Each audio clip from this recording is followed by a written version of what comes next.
E estamos de volta no Clube da Prosperidade, o programa mais rico do estado de Goiás. Um bate-papo todo sábado realmente para te motivar, o combustível de prosperidade para sua vida. Hoje recebendo a doutora Tailine aqui e falando um pouco de superação, falando assim de... acho que uma história inspiradora para motivar pessoas de que é possível. Já dei um copo d'água para ela, Fernanda, agora já está mais tranquilo. Tô ficando preocupada. Tá ficando preocupada? Rufem os tambores. Doutora, quando eu quero, claro, escutar, começar do início mesmo da sua história, falar um pouquinho do seu pai e da sua mãe. Quando que começou essa ideia? Falar assim, eu quero ser médica. Falar um pouquinho ela até mandou para mim um relato contando um pouquinho da sua história, da simplicidade de sua família. Eu sou suspeito para falar porque eu conheço seu pai, conheço sua mãe. Mas eu queria que você compartilhasse, começando a compartilhar lá atrás um pouquinho dessa história. Como que começou? Certo. Tudo começou, eu era muito novinha. Então, assim, o meu primeiro sonho, a família sempre pergunta, o que você vai ser quando crescer? Então, tudo começou assim, eu não vou ser dentista. Porque eu amava minha dentista, mas eu odiava ir na dentista. Então, eu falava assim, eu não vou ser dentista, mas eu quero ser médica. E do início todo mundo acha que, né, é uma criança, muitas crianças querem ser médicos. E eu sempre falei, quero ser médica, quero ser médica, quero ser médica. A minha mãe sempre foi uma pessoa muito estudiosa, então eu sempre vi minha mãe lendo. Minha mãe lia muito, lá em casa sempre tiveram muitos livros. Tanto que a gente ia pra Goiânia, se ia no shopping, eu ficava o dia inteiro na livraria lendo, enquanto ela tinha que resolver alguma coisa. Então desde pequena eu sempre li muito. Quando eu comecei uns 8, 9 anos, eu acho que a gente começa a entender um pouco mais como realmente é a realidade. E eu entendi que eu queria ajudar pessoas. Que eu poderia ajudar pessoas através do meu trabalho. E nunca mais me passou nada pela cabeça. Sempre ficou, quero ser médica, quero ser médica, quero ser médica. E minha mãe sempre investiu muito nisso. Então, por mais que a gente fosse uma família muito humilde, meus pais não tinham casa quando eles casaram. Meus pais moravam de favor. Meu pai tinha uma moto. E ele vendeu uma moto para casar, e minha mãe sempre fala que... Ele falava assim, vendi minha moto, nunca mais vou ter uma moto. E minha mãe falava assim, nós vamos ter muito mais do que uma moto. E aí, ela sempre investiu muito em educação. Eu estudei em escola municipal durante muito tempo, estudei em escola estadual, e quando eu fui para a 6ª série, aí ela começou a pagar a escola particular. Ela falou, é isso que você quer? Você quer ser médica? Eu falei, quero ser médica. Ela, então, a partir de hoje, nós estamos comprometidos em... você ser médica. Eu estou comprometida, seu pai está comprometido e você também vai ter que estar comprometida com o seu sonho. Então, desde muito cedo, eu sempre estudei muito, muito. Minha mãe nunca teve que falar, Tailine, senta que você precisa fazer a tarefa. Sempre que as minhas tarefas estavam prontas, eu sempre fui muito estudiosa. Pelo exemplo dela, de sempre ver a minha mãe estudando, sempre ver a minha mãe lendo. Então, foi desde muito novinha e eu sabia que eu podia ajudar as pessoas através da minha profissão. Você sabe que... Eu já sabia de parte desse início dessa história. Eu sabia porque eu recebi um áudio de uma pessoa aqui, que na hora que ele abrir aqui eu vou rodar, que contou esse início para nós. Eu acho muito bacana falar disso, porque às vezes as pessoas muito eu chamo de hojísmo. Sabe o que é o hojísmo? É o viver só o hoje. Exatamente.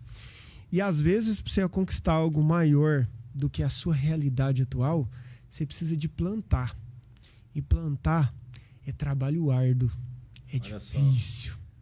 Você começa lá atrás, 9 anos de idade. Vê se você conhece essa pessoa aqui, doutora Tailine. Deixa eu rodar o áudio dela aqui, uma participação que a gente recebeu. Olá, Juliezer, boa tarde, tudo bem? É um prazer enorme participar do seu programa, porque você também é uma pessoa que serve de inspiração para mim e para a minha família. Ainda mais com a participação da minha filha, né? Então, Tailine, você sabe que a faculdade de medicina foi um sonho seu, né? Que você estabeleceu, pelo menos você conversou comigo, né? Quando você completou 8 anos. E naquele dia você falou para mim que seu sonho era fazer medicina. Pena que a gente não tinha condições financeiras para isso. e que você sabia que não ia poder fazer por conta da nossa situação financeira da família. E naquele dia eu disse para você que se era um sonho seu, também seria um sonho nosso e que a gente ia trabalhar e batalhar por isso, né? Então, assim, nós, juntamente com os nossos familiares e amigos que acompanham a nossa trajetória, né, desde que você nasceu, sabe de toda a dificuldade que nós tivemos. Assim, eu me emociono em falar isso, mas assim, a Tailine foi uma criança, né, que até 1 ano de idade passou privação de muita coisa. A primeira vez que ela experimentou iogurte já tinha 1 ano, porque a nossa vida financeira realmente era muito difícil. Então, a gente não desanimou, a gente foi em busca, né? Lutou, passamos por vários e vários momentos desafiadores, mas hoje eu sou muito realizada por ser mãe, né, de uma médica, não só por ser médica, pelo, vamos dizer assim, o status da profissão, mas pela médica que você se tornou, né? Pela pessoa responsável, pela pessoa amorosa, a forma que você trata seus pacientes, a forma que você trata a sua carreira, a sua profissão, o amor. Você é uma pessoa que estuda todos os dias. Você não se permite dormir sem estudar e atualizar. E assim, o quanto eu sou grata por todas aquelas pessoas, né, que nos ajudaram, que nos apoiaram. Então, não só na faculdade de medicina, mas a cuidar de você quando você era criança. Que eu tinha que trabalhar e não tinha como cuidar de você. Então, assim, foram momentos difíceis? Difícil. Quando você era criança, eu cheguei a ficar até 15 dias sem ver você acordada. Por conta que quando eu chegava em casa você dormia, estava dormindo, quando eu saía também estava dormindo. Mas o que eu quero te falar é que tudo isso que eu passei valeu a pena. Sou muito feliz e realmente você é uma história de superação na minha vida e na de muitas pessoas, tá? Um beijo, te amo. Uau! Uau, hein? Doutora, o que você me fala? Minha mãe, assim, falar da minha mãe eu acho que é a parte mais difícil da entrevista. Minha mãe, ela é a minha inspiração de vida em tudo. A minha mãe é a minha inspiração de mãe, porque por mais que ela foi ausente, eu entendo todos os motivos que ela foi ausente. Eu sei que se ela não tivesse sido ausente, eu não seria o que eu sou hoje.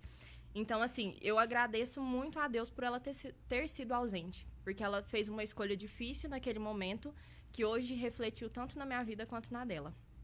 Minha mãe é um exemplo de esposa, né? Hoje meus pais são separados, mas a minha mãe, eles foram casados 27 anos. E a minha mãe é, assim, um exemplo de esposa. A minha mãe foi a melhor esposa que ela poderia ter sido. Então, eu quero ser o que ela foi. Exemplo de profissional, porque o Juliezer já trabalhou com a minha mãe. Então, assim, eu não tenho palavras para falar o que é minha mãe profissional.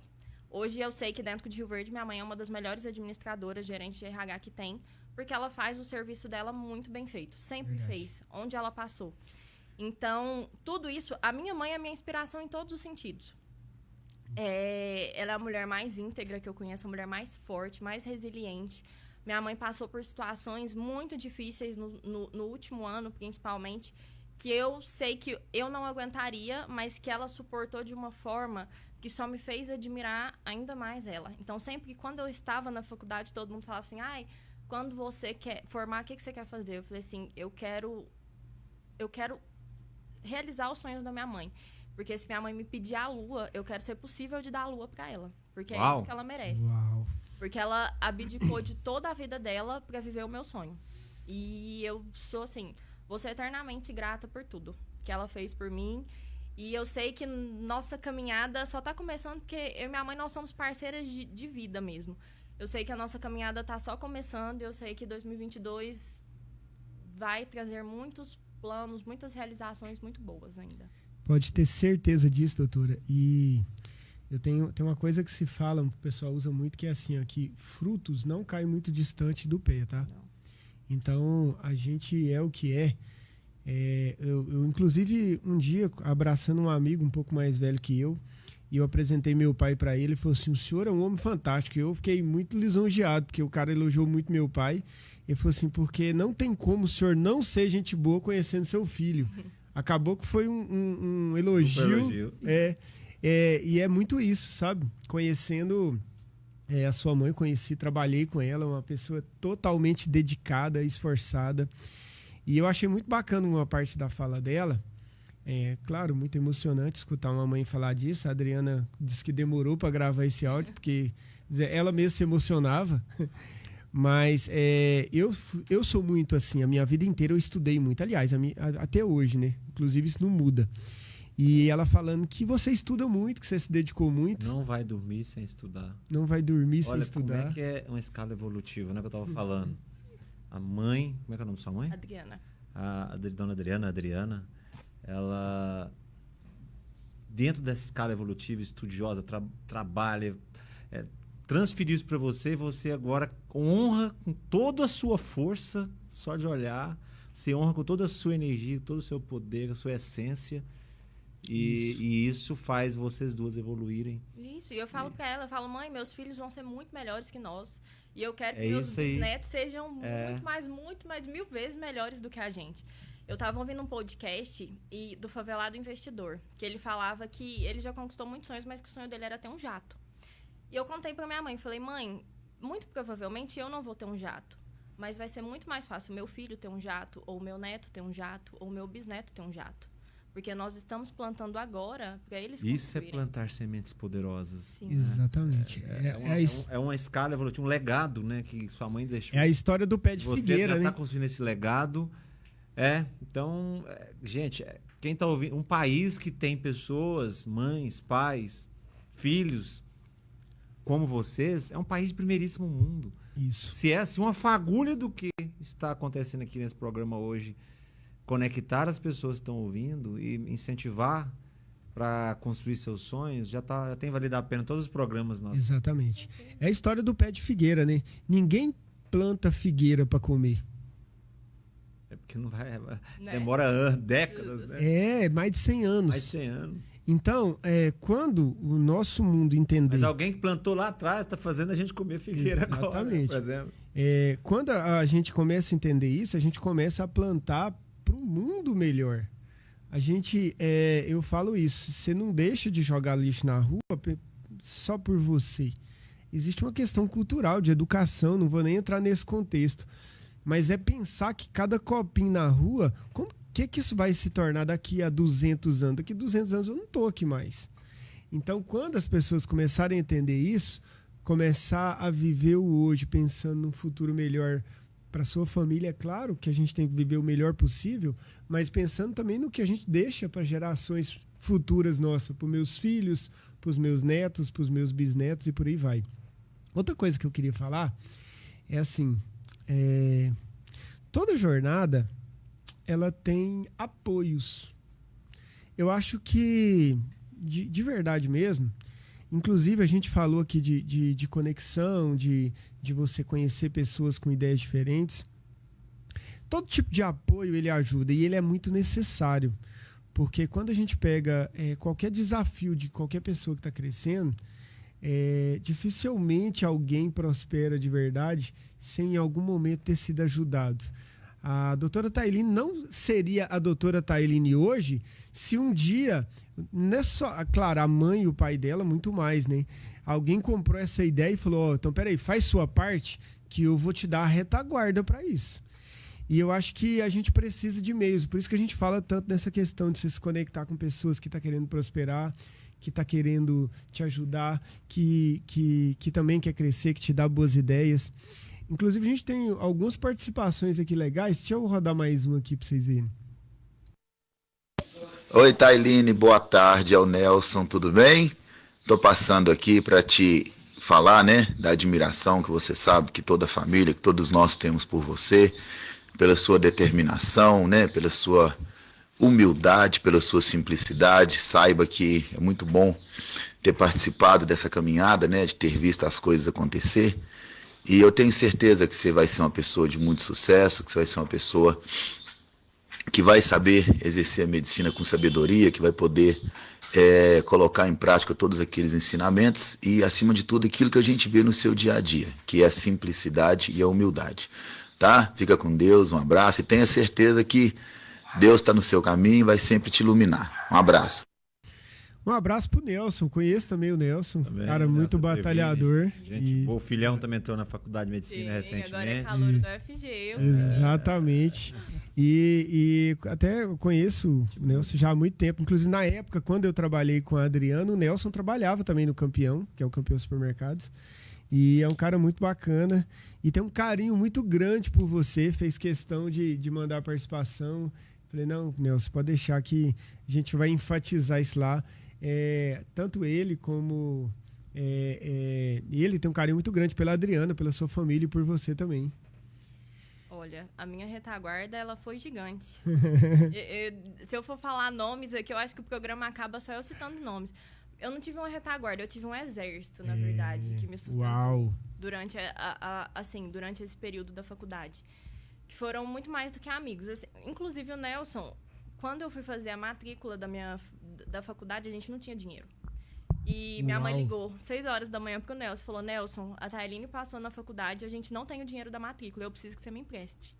Ele falou assim, Adriana, espera só a Eliane chegar no escritório que o dinheiro vai estar na sua conta. Ele não perguntou como a gente pagaria, ele não perguntou quando pagaria, ele não perguntou nada. Uau. Ele só falou, espera a Eliane chegar no escritório que o dinheiro vai estar na sua conta. Então, assim, a gente não tinha o dinheiro nem da matrícula. Nem do pontapé inicial. E foi 6 horas da manhã, literalmente, que minha mãe ligou. Falou assim, Nelson, saiu o resultado, eu preciso fazer a matrícula hoje. Faculdade particular é um dia de matrícula. Empolgadíssimo, passei no vestibular. Passei no vestibular, como vou pagar, a gente pensa depois. Ele emprestou o dinheiro e depois ele foi o meu fiador do FIES. Então, inclusive, hoje ele ainda é meu fiador do FIES. Pago todo mês, tá em débito automático, Nelson, não se preocupe. Que atitude. Já admirava o Nelson, agora sou fã. Olha, sou fã. E assim, não foi ninguém da minha família que assinou, que fez essa dívida comigo. Foi um casal de amigos, né? Que a gente não tem vínculo familiar nenhum, mas eu acho que nosso vínculo de amor, de admiração, ele vai muito além do vínculo familiar. Uau. E é isso. Eu acho que eu quis rodar essa participação. Na verdade, a Adriana, acho que em algum momento da vida tinha me contado isso. Que quando a Tailine passou, a Tailine de família muito simples, a gente comentou isso aqui. E uma coisa é você pagar uma escola um pouquinho melhor para o seu filho, que com muitas dificuldades, às vezes você consegue pagar. Outra coisa é falar assim, ó, passou para medicina numa faculdade particular. Serão 6 anos. Está começando a brincadeira. Uau. E aí a gente começa a perceber, e é por isso que eu chamei o programa de hoje, o tema de hoje de superação. Pira nesse insight. Passei no vestibular. Uau! Eu fico pensando o pico, né? Tipo assim, super empolgado. Que não é fácil, né, Fernando? Passei no vestibular de medicina. Meu pai, ótimo. Desafio enorme. Agora eu tenho 24 horas para arrumar o dinheiro da matrícula.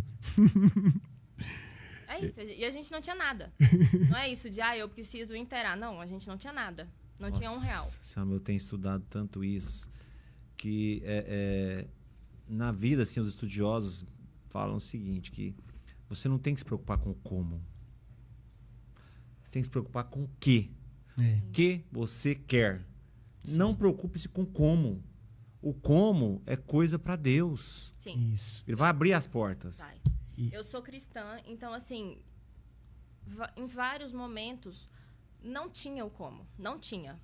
Ou Deus realmente agia naquele dia, ou o como não existia. Você está aqui hoje formada. E eu tô aqui hoje formada. Então, foi assim, a gente começou a faculdade... Nossa, que é a prova viva do que eu tô estudando. Exatamente. Sem a matrícula. Então, assim, como eu fiquei 6 anos na faculdade, sem trancar nenhum período, porque a ideia inicial era, tá bom, a gente vai fazer empréstimo, vai segurar o primeiro período, você termina o primeiro período, a gente tranca, e depois a gente pensa como é que vai fazer o literalmente era um período. passo de cada vez. Passo de cada vez. Depois a gente pensa como que você vai fazer o segundo período. Falei, ótimo, tranquilo, vamos lá. Passei no vestibular, preciso da minha vaga. E foram 6 anos sem trancar nenhum período. Nenhum período. Cada- Todos os períodos a gente deu conta. Um de alguma semestre forma. cada vez, desse jeito. Desse jeito. Pensa Assim, a pressão em cima dela, né? financeiramente, nós fizemos empréstimos burros, muito burros, assim, que o juro era... Se qualquer pessoa em sã consciência olhasse, falava, meu Deus. Mas era a única opção que a gente tinha. Entendo. Então, todos os empréstimos, todos os bancos, tudo que a gente conseguiu pegar em banco, a gente pegou para manter o primeiro período. E aí, terminou o primeiro período. Aí faltava só 5 anos e meio Só quando faltava terminou. 5 anos e meio, porque a o primeiro nossa período. ideia era, eu vou entrar e vou pegar o FIES. Sim. Só que o FIES não veio no primeiro período. Não saiu rápido. Não saiu rápido o FIES. Eu consegui o FIES no 3º ano de faculdade. Então, foram 3 anos, todo ano apagando um incêndio. Nossa, eu pensei que tinha conseguido antes, então não Não, e conseguiu. eu não consegui 100% de FIES. Quando eu consegui. Quando eu consegui 72% de FIES. Já ajudava bastante, ajudava, mas eram 3 anos de endividamento já. O problema Aí não tinha que era... pagar as parcelas. o problema eram os 3 anos que a gente já tinha endividado. Isso aí, de certa forma, você se sentia pressionada ou não? Você Na estava sua muito mente. focada na... Eu sabia que eu tinha que estudar. Eu sabia isso. Você não pode reprovar, você não pode Será, fazer recuperação. de certa forma, também era um pouco... Se sentia um pouco pressionada ou motivada? Muito pressionada. Muito pressionada, Porque, né? assim, principalmente nos 3 primeiros anos que a Se gente... você reprovasse, você tinha que ter parado de estudar? Não existia essa... Não a tinha gente essa nem possibilidade. pensou nisso porque isso não era uma possibilidade. Olha só, Uau! É isso! Isso não era uma possibilidade. Não tem chance de existia. falhar, de parar, Cara, de desistir. Cara, para tudo, pelo amor de Deus. Você que tá ouvindo aqui. Eu falo isso todo dia, sabe? A gente vive muito isso, né, Fernando? Aham. Cara, eu até arrupio Eu de também. falar. Sabe por quê? Não, eu quis te provocar pra isso. Não existia essa Sabe o possibilidade. que eu chamo disso? Queimou-se os barcos. Que tem, eu acho que os vikings, que quando eles iam atacar uma terra, eles tocavam fogo nos navios, falavam, agora ou a gente morre aqui ou conquista essa terra. Não tinha outra possibilidade. Eles queimaram os Exatamente. navios. Não tinha essa possibilidade. Não existia a possibilidade de reprovar, porque pagar 6 anos já era impossível. 6 anos e meio, então, inimaginável. Então, assim, os 3 primeiros anos foram... A gente pagou o primeiro semestre, que foi fazendo um empréstimo de banco. Então, a gente ia no banco, querendo ou não, minha mãe tinha emprego fixo, carteira assinada, a gente ainda conseguia empréstimo. Só que tudo bem, um semestre de medicina é muito dinheiro para um assalariado. Então, querendo ou não, ali no primeiro semestre, a gente já queimou empréstimo de banco. Chegou no segundo semestre... Você tem uma noção, desculpa te cortar, mas é porque eu quero realmente Explorar. mostrar para as pessoas, sabe? Quantos por cento da renda de sua família que usava só para pagar a sua faculdade? Você tem essa noção? 4%? É. Uns 80%. Uns 80%. Tanto que, assim, aí no segundo período teve a faculdade abriu a Bolsa Social. Sim. Então, na Bolsa Social, a gente tinha que levar, se inscrevia, levava todos os documentos do que a família ganhava e das despesas da família. Sim. A nossa primeira entrevista com a assistente social, ela virou pra mim e perguntou como que vocês comem. Isso foi uma frase que, assim... Te marcou muito, né? Muito. Porque eu falei, gente, é minha obrigação formar e tipo, salvar a minha família. Uau. Minha Porque a vontade minha agora, minha vontade agora é que esse programa tivesse 1 milhão de estudantes assistindo. Sabe por quê? Eu tenho uma filha que vai entrar no 3º ano agora, pensa em medicina, não decidiu ainda, eu deixei ela muito à vontade, a gente até estava falando disso. Eu acho assim que você tem que ser o melhor possível e tem que gostar muito do que você faz. Então, se for medicina, que seja com muito amor. Mas, em inúmeros casos, a gente tem histórias de famílias que têm um pouco mais de condição. E dá toda a oportunidade para um jovem. E ele, muitas vezes, não tem nem noção do desafio que é para o pai e para a mãe. A gente está falando aqui, contando a sua história, doutor, porque eu acho muito bacana, porque o nível de maturidade que você teve que ter para que isso acontecesse, ele foi muito grande para sua idade, porque a gente você tem 20 e pouco, Agora eu tenho 27, mas eu entrei na faculdade com 18. 18 anos de idade, então ela tinha 19, 20 anos e tudo estava vivendo em prol de um sonho maior. E às vezes a gente se depara com jovens, Fernando, que não caem a ficha desse cenário. Mas Sabe? esse aí, para mim, resume-se uma coisa. Que aí Napoleão Hill fala disso e ela está aqui como uma prova viva de tudo que a gente estuda. Primeiro, um objetivo definido. Claro. Primeira coisa, objetivo definido. Segundo, uma decisão. Sim. Decisão de alcançar esse objetivo. Então, primeira coisa é decidir um objetivo. Eu tenho um objetivo em mente. Sim. Depois a decisão que eu vou buscar esse objetivo. Porque muitos objetivos a pessoa põe em mente, depois larga isso pra lá. Aí decidiu, vou alcançar esse objetivo. Aí todo mundo se move, o mundo, Deus vai se mover para ajudar. Se aquele objetivo for um objetivo genuíno e que seja sustentável, quando eu digo sustentável, que seja do bem, né? Sim. Tudo vai em prol daquele objetivo, vai ter dificuldade, vai ter desafios, né? Eu fico imaginando aí você falando viver com 20% da renda.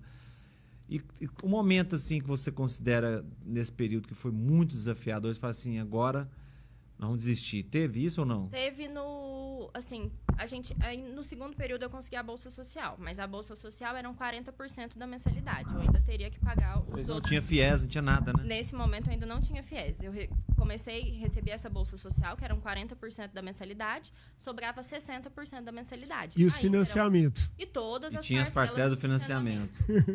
A conta não fechava? Nunca. A conta nunca fechou. Em 6 anos ela nunca fechou. Então, o período assim mais complicado foi realmente o sexto período, que seria o final do terceiro ano. Porque até esse momento eu não tinha FIES. E assim, não dava mais. Eu peguei com o banco, eu consegui a bolsa e a gente já devia para pessoa física, agiota, basicamente.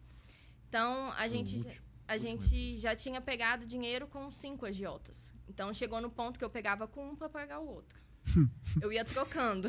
Ai, meu Deus do céu. Eu como consultor financeiro, até agora eu dei calafrio, Fernando. Então, assim... Deu seja mesmo. Meu pai. Chegou um mês que o salário da minha mãe, ele era único e exclusivamente para pagar o juro do agiota. Não tinha como nem pagar a faculdade mais, porque a gente só pagava o juro do agiota. Então, quando chegou nessa fase, aí a gente realmente falou, olha, agora não tem mais jeito, porque a gente só tá pagando o juro do agiota, a gente não consegue mais nem, assim, bancar a mensalidade. O que nós vamos fazer? Saiu o FIES. Olha Deus agindo, assim, quer dizer, Deus age, assim, porque elas foram lá, fizeram o cadastro, buscaram. Não, e assim... Depois o fiador, mas Deus age, cara. Não, Deus age muito, porque dependia... Foi justamente, eu consegui o FIES justamente quando trocou as normas do FIES. Porque antes... Trocou a norma do FIES? Isso. O FIES era assim, quando eu entrei na faculdade, o FIES, uma família que ganhasse 20 salários mínimos, ela podia pegar o FIES. Uma família que ganha 20 salários mínimos, ela pode muito bem pagar ela a nem precisa do FIES, né? Precisa do FIES. Então, o grande esquema do FIES, quando eu entrei na faculdade, existia um escritório de advogados que você pagava eles e eles tinham uma informação privilegiada de quando abriria o FIES para aquela universidade. Então, quando saía o FIES, todo mundo da minha sala já tinha pegado o FIES, porque os advogados já tinham avisado, todo mundo já tinha pegado. E eu tinha uma amiga que ela ficava na mesma situação que eu e a Tássia. Isso. Eu e a Tássia, a gente era amiga, sim, amiga de perrengue, amiga de pobreza mesmo.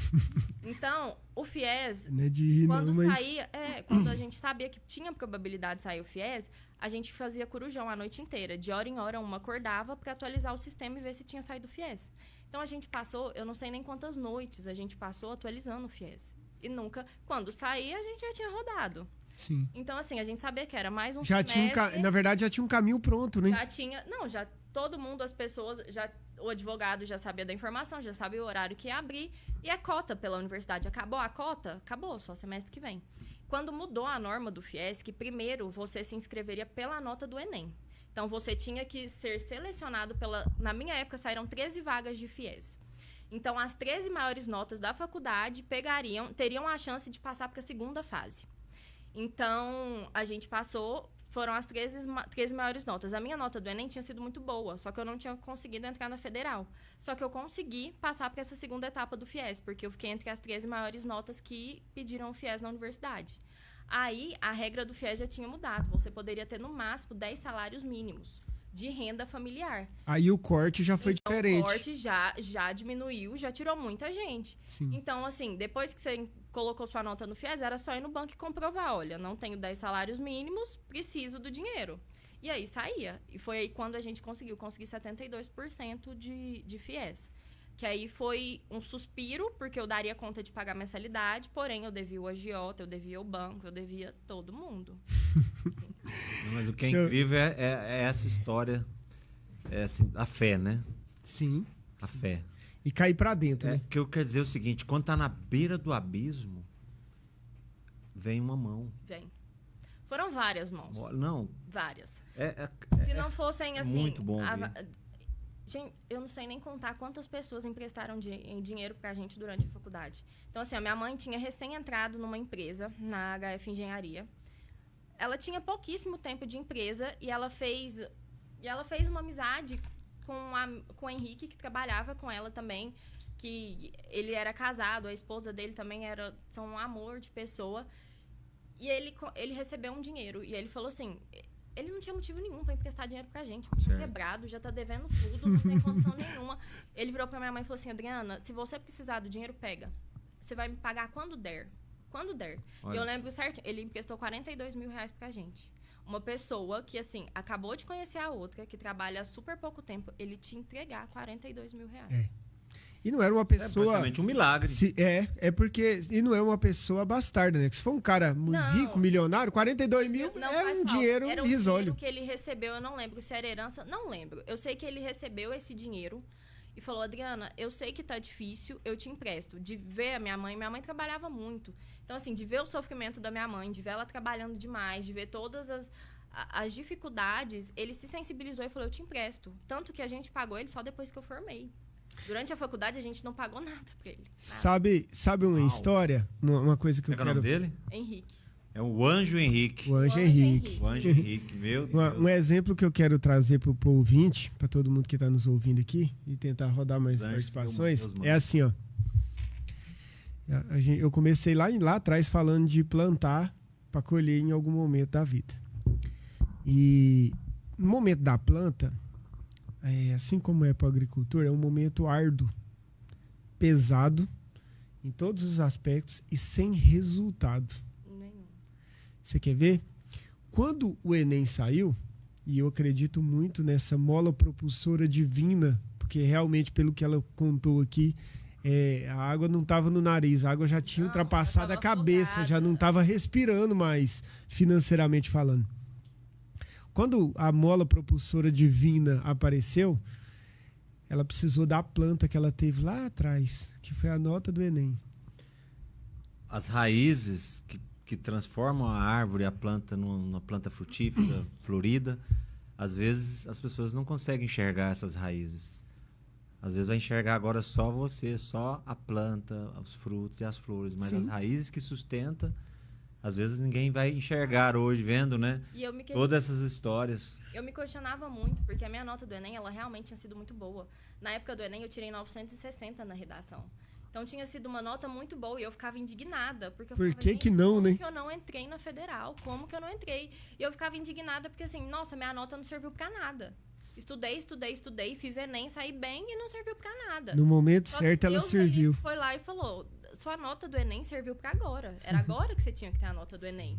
E agora que ela... E foi justamente quando mudou a regra do FIES. Porque antigamente não precisava de nada de nota do Enem pro FIES. Olha só, o que ela tá falando é o seguinte, o universo falou assim, fica tranquila que eu vou mudar a regra do jogo, eu vou mudar tudo, vou mover céus e terras para você cumprir o seu objetivo.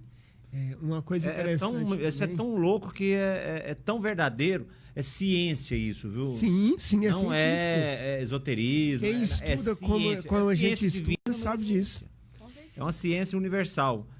Quem tem um objetivo muito claro mesmo, assim, fala assim, é isso que eu quero pra minha vida, cara, não tem como. O como vai acontecer. O como vai acontecer, não é? Exatamente. Aqui é a prova. Tem uma historinha que o pessoal conta, assim, de um cara que estava afundando, o barco afundou e ele ficou boiando lá e pedindo a Deus, ele era muito cristão, pedindo a Deus para que ele fosse salvo, que Deus ia salvar ele e tal, e ele se apegou na fé. E passou um barquinho, um cara remando no barquinho, e quando esse barquinho passou, ele pegou e falou, o cara falou assim, vem cá, o que foi acontecer? Não, o barco afundou. Ele, não precisa não, obrigado, Deus vai me salvar. E o cara foi embora remando. Quando vê que não, passou um barco um pouco melhor, já com motor. O cara falou, o que foi? Não, o outro barco meu aqui, a embarcação afundou. Ele, não, sobe aqui. Ele, não, Deus vai me salvar. Na terceira passou uma lancha. Topíssimo. Os caras, não, mas tá maluco que já jogou até a boia. Vem cá, ele, não, Deus vai me salvar. No moral da história, ele afundou e morreu, encontrou com Deus. E aí ele pegou e indignado, falou, eu fui um homem fiel, eu me dediquei e o senhor não me salvou. Ele falou, como assim, ué? Eu tô olhando aqui nos meus relatórios, eu mandei 3 barcos para te salvar. Ou seja, a fé, ela move montanhas, ela faz muito, mas você precisa de fazer a sua parte em todos os aspectos, inclusive no momento de uma ajuda, que alguém pode querer te ajudar. Entender que não é... que aquilo ali tudo são ferramentas, né? São molas propulsoras para alcançar o resultado, né? Porque o vitimismo, que eu não percebi em nenhum momento aqui... Sim, exatamente. O vitimismo, o coitadismo, a falta de achar que não merece, é que atrapalha até de conectar com pessoas que querem ajudar. Sim. Porque quando você tá aberto, assim, que tá lutando por aquilo, não é vítima da situação... Não fica só no ó dia, ó azar, ó meu Deus, por que você pôs isso na minha vida? Por que você fez isso e tal? Que muitas pessoas se deparam com isso em vez de olhar pra frente e buscar soluções. Eu fico louco de ver essa história, porque tá louco. Eu fico pensando na minha mãe criar 6 filhos sozinha. Sim. Chegar no dia de pôr comida na mesa e 6, né? Tudo pequeno, e viúva. E nunca deixar faltar comida, sabe? Não sabe como, tem hora. É aqui a história que a gente Aí pagar tá água, ouvindo. energia, aí tem roupa pra todo mundo, aí tem que... Cara, é uma conta que não fecha nunca também. Sim. E tá todo mundo aí hoje vivo e saudável, cuidando das suas vidas. Então, essas mães... que agora me perdoe os homens, tá?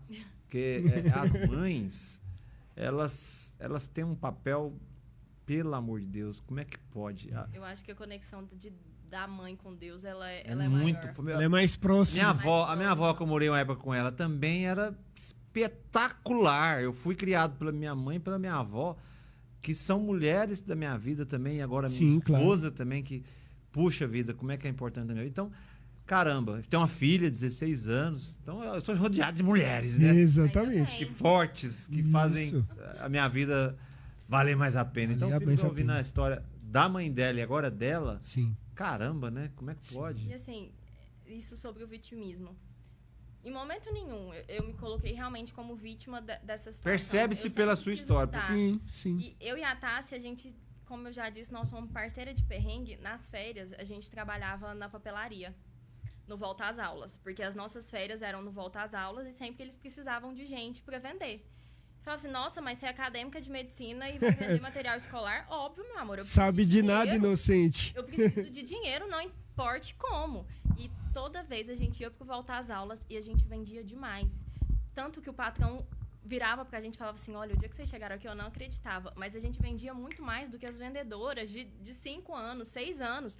Porque a nossa motivação era comissão. A gente tinha o salário fixo e a comissão. A nossa motivação era, a gente tem essas férias para conseguir fazer o máximo de dinheiro que a gente conseguir, porque a gente não vai conseguir trabalhar durante o semestre. Então, o que a gente conseguir fazer aqui no Volta às Aulas vai ser o nosso dinheiro. Então, a gente vendia enlouquecidamente. Chegava assim, no final do mês, a gente tinha vendido 32, 34 mil reais de material escolar. Porque a gente estava naquele gás de pensar, meu Deus, eu preciso disso. Meio de semestre que a gente fazia trabalho para os outros, trabalho de faculdade, qualquer coisa. Então, assim, não tinha disso, eu sou acadêmica de medicina, eu não posso fazer isso. Tudo que a gente podia ganhar qualquer dinheiro, a gente fazia, a gente topava tudo. E assim, isso me faz refletir muito sobre como é importante trabalhar.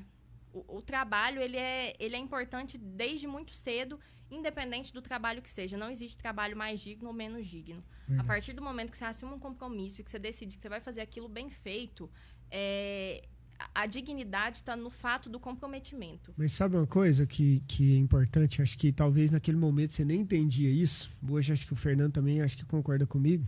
Você tinha um propósito muito forte para isso.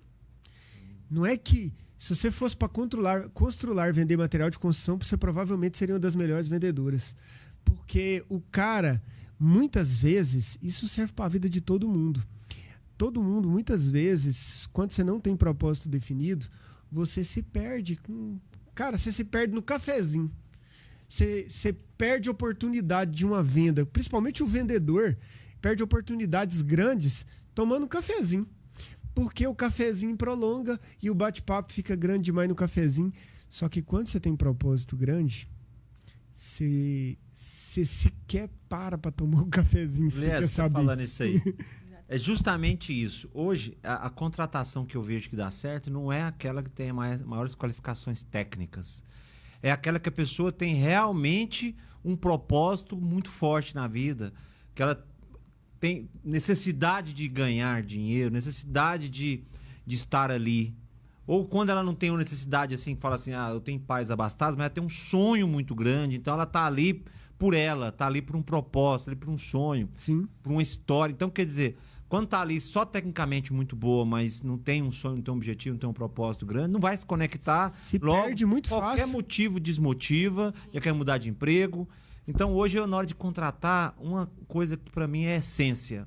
Hoje mesmo, numa entrevista, qual é a sua história? Como é que é? O que você está fazendo aqui? O que você pensa para o futuro? Né? Então, quando a pessoa começa a contar aquela história de desafios da vida e fala, eu quero estar aqui porque eu quero evoluir, e aqui eu sei que eu posso crescer. Poxa, então vem. Cai pra dentro. Cai pra dentro, vamos junto, vamos evoluir junto aqui.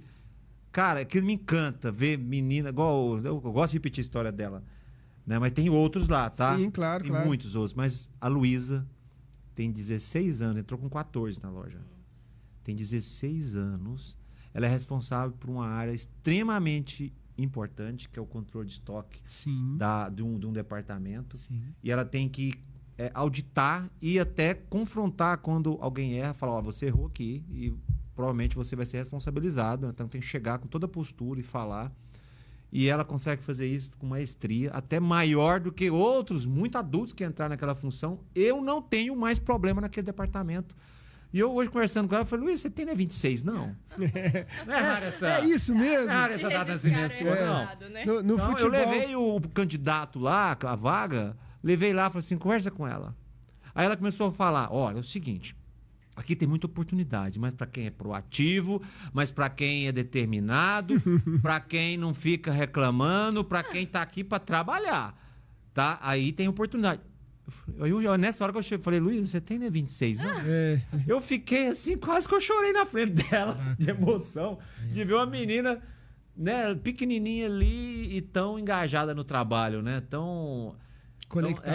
Cara, não, beleza, vamos lá, gente. É isso mesmo. Isso não tem preço mesmo, não. Vamos para um intervalo pra gente tomar uma aguinha?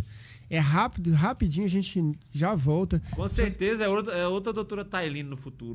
Mas você tem alguma dúvida? E a gente tem muitas histórias assim. A gente precisa de mostrar para as pessoas que sim, é possível. Igual ela falou que é muito dedicada. Eu tenho uma filha. A minha filha também eu nunca precisei mandar fazer tarefa alguma. Esses dias nós tínhamos uma festa muito boa e ela não quis ir para a festa porque queria estudar. Eu falei, meu Deus do céu, eu era muito Eu sou ruim. muito abençoada. Eu era muito Eu sou muito ruim. abençoado e na minha época eu não era tão bom assim, tá vendo? Como é que os filhos são melhores que os pais? Exatamente. Deixou de sair no domingo para a festa, depois deixou de sair de novo para uma viagem que nós fizemos, para ficar em casa sozinho estudando, porque tinha prova. Eu falei, não. Aí você contando a sua história, eu falo, realmente tá no caminho certo.